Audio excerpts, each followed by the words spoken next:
নমস্কার। বনলতা সেন, জীবনানন্দ দাশ। হাজার বছর ধরে আমি পথ হাঁটিতেছি পৃথিবীর পথে, সিংহল সমুদ্র থেকে নিশীথের অন্ধকারে মালয় সাগরে। অনেক ঘুরেছি আমি বিম্বিসার অশোকের ধূসর জগতে, সেখানে ছিলাম আমি।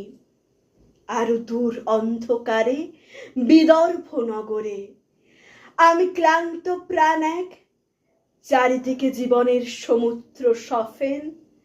আমাকে দুদণ্ড শান্তি দিয়েছিল নাটোরের বনলতা সেন।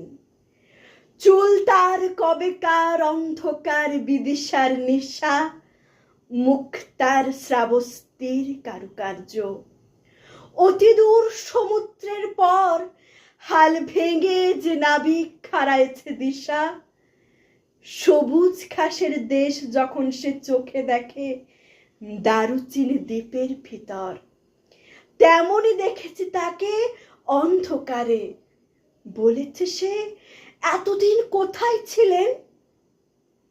পাখির নিরেশ মতো চোখ তুলে নাটোরের বনলতা সেন।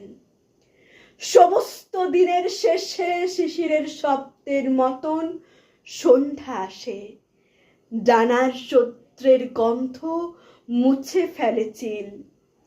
পৃথিবীর সব রং নিভে গেলে পাণ্ডুলিপি করে আয়োজন।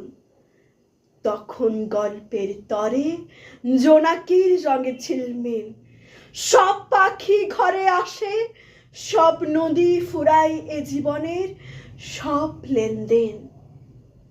থাকি শুধু অন্ধকার, মুখোমুখি বসিবার বনলতা সেন। নমস্কার।